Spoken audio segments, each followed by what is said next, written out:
Bom, gente, vamos dar início a mais um vídeo para o canal Mente Aberta.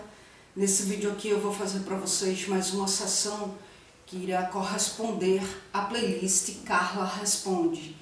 E aí aqui eu vou atender ao e-mail de uma seguidora, onde eu não vou mencionar o nome dela, né? Por uma questão de privacidade mesmo. Ela permitiu que eu trouxesse a temática para a playlist Carla Responde, mas, no entanto, eu não vou mencionar o nome por se tratar de um assunto delicado.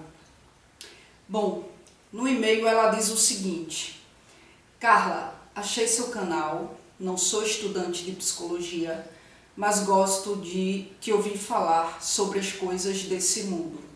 Estou com um problema familiar e resolvi te escrever, porque talvez você possa me ajudar, nem que seja falando um pouco sobre isso.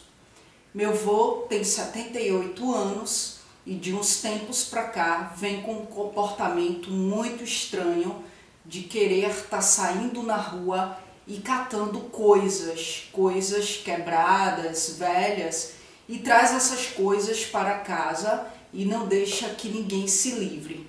Ele acaba criando um apego pelas coisas.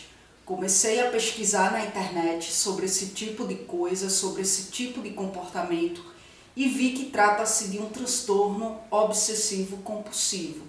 Fala um pouco sobre isso e me diz o que fazer. É de fato um assunto delicado e muito atual, né? É um tipo de comportamento que está bastante recorrente na atualidade, que, muito embora seja pouco elucidado, mas porque se trata aí de um modo de ser, se trata aí de um tipo de comportamento que de fato é muito atual e não tem muitos estudos sobre a temática, mas no entanto está sendo sim recorrente.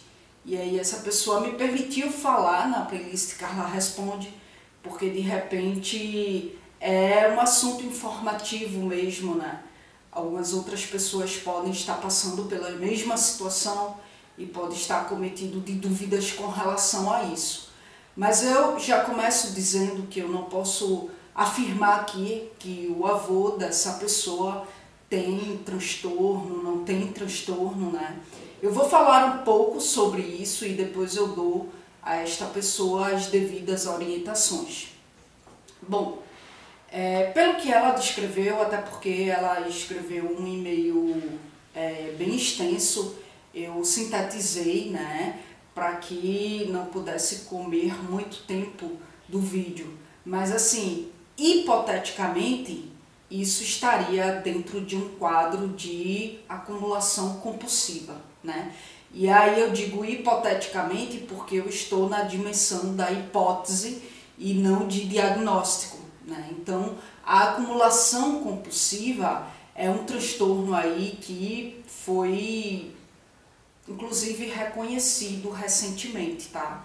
E aí, de modo mais preciso, em 2013, foi de fato reconhecido como sendo um transtorno. E os estudos acerca deste transtorno está em desenvolvimento, porque, como eu falei, trata-se de um tipo de comportamento que é recente, então está em desenvolvimento, né? Os estudos estão aí em desenvolvimento.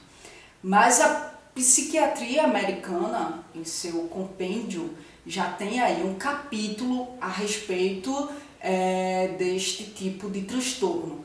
E aí eu gostaria de deixar claro que desde 2013, quando de fato foi reconhecido como um transtorno, ele não está mais dentro do espectro do toque. Antes de ser reconhecido, de fato era muito confundido com o toque, e inclusive era bem pouco falado até, né, porque tratava-se de um quadro de toque. Mas aí o transtorno da acumulação compulsiva é um tipo de transtorno, a partir de 2013 se deu dessa forma, é um tipo de transtorno, e o toque é outro tipo de transtorno, né? Ou seja, hoje o transtorno da acumulação compulsiva é um transtorno à parte do toque, não está mais dentro do espectro do toque. É um transtorno em que a pessoa ela começa a acumular coisas de modo desordenado, tá?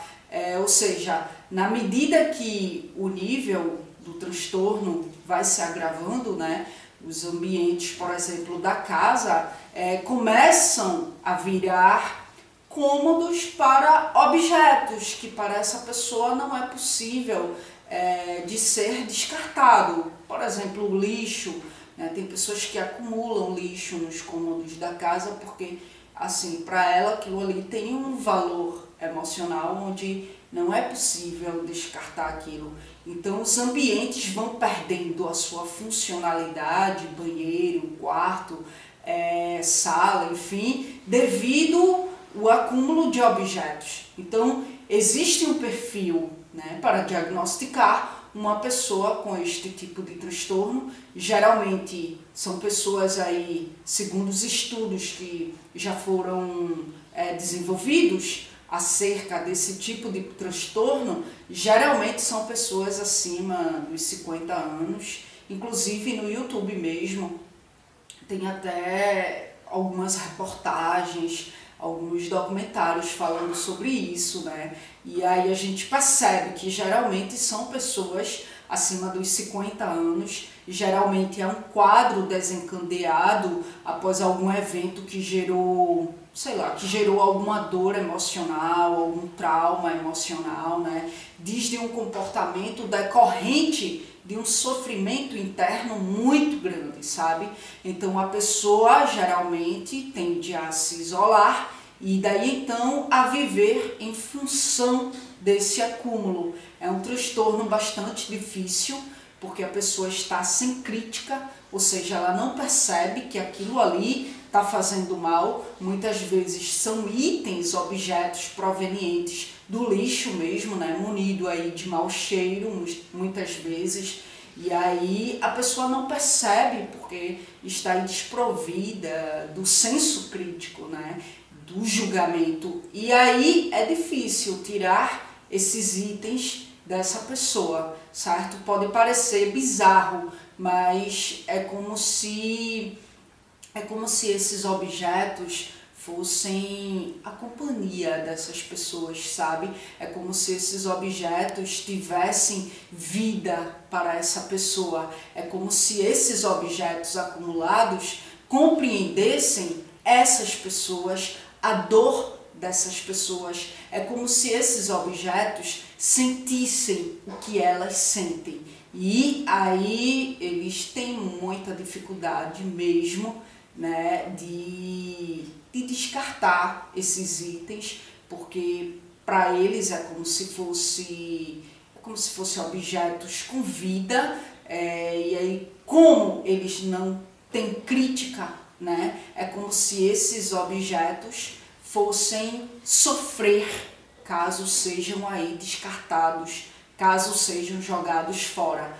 E aí as suas dores internas são projetadas nesses objetos e a partir disso esses objetos ganham vida mesmo, sabe?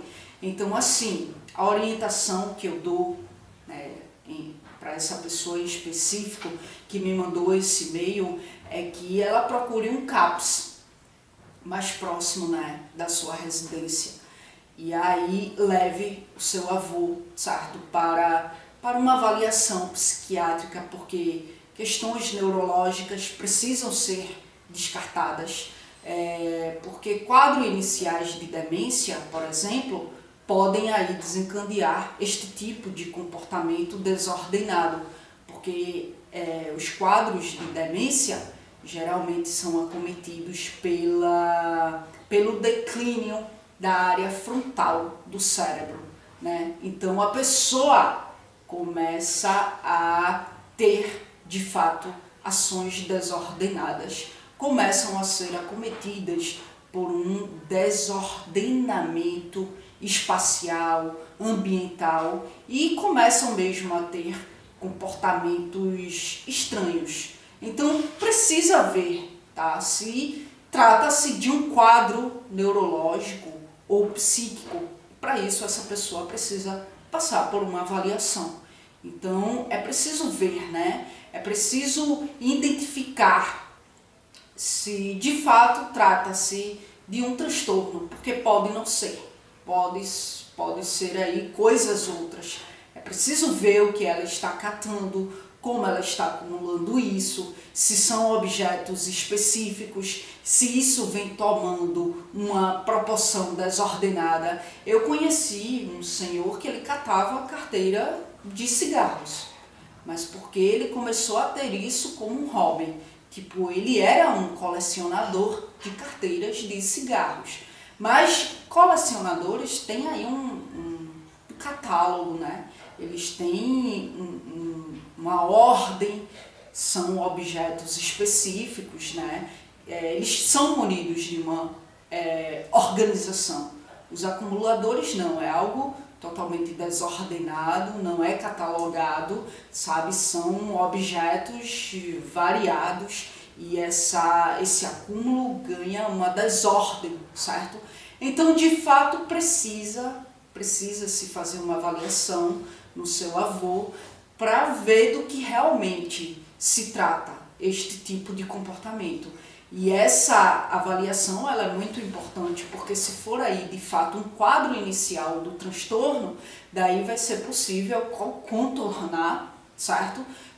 Por meio da medicação, se for preciso, é claro, né? E por meio de um acompanhamento psicológico acentuado, para daí entender o que está por trás desse comportamento, para daí trabalhar a causa, né? O que de fato desencadeou esse comportamento, porque mesmo que ele entre em medicação, mas a medicação ela vai apenas minorar os sintomas, né? A causa do sintoma é trabalhado de fato em psicoterapia com o psicólogo, certo?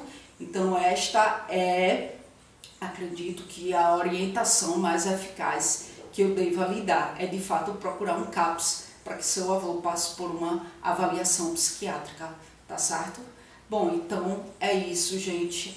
Na tela final aqui do vídeo vai aparecer aí a playlist Carla Responde, porque são as mais variadas temáticas que as pessoas mandam para mim, e eu trago aqui para a playlist Carla Responde, né, para que daí então possa ser um ato informativo mesmo, né, para que possa atingir outras pessoas que de repente possam ser acometidas pelas mesmas dúvidas. Então eu já abordei os mais diversos temas aqui nessa playlist, decorrente das dúvidas das pessoas que me acompanham, certo? Na tela final vai aparecer também um íconezinho com a minha foto, que aí trata-se do meu canal secundário, que é o canal Só Psicanálise. Lá eu falo de temáticas dentro do âmbito da psicanálise. Então, pessoas que gostam de estudar psicanálise, ler psicanálise, que são estudantes da psicanálise, fiquem à vontade aí para conhecer o meu canal secundário. Se achar interessante, se inscreve lá também, tá certo? E aqui no quadro de descrição do vídeo, você vai encontrar aí as informações adicionais como meio de contato comigo, tá bom? É isso, gente. Obrigada mais uma vez pela atenção de vocês e até a próxima gravação.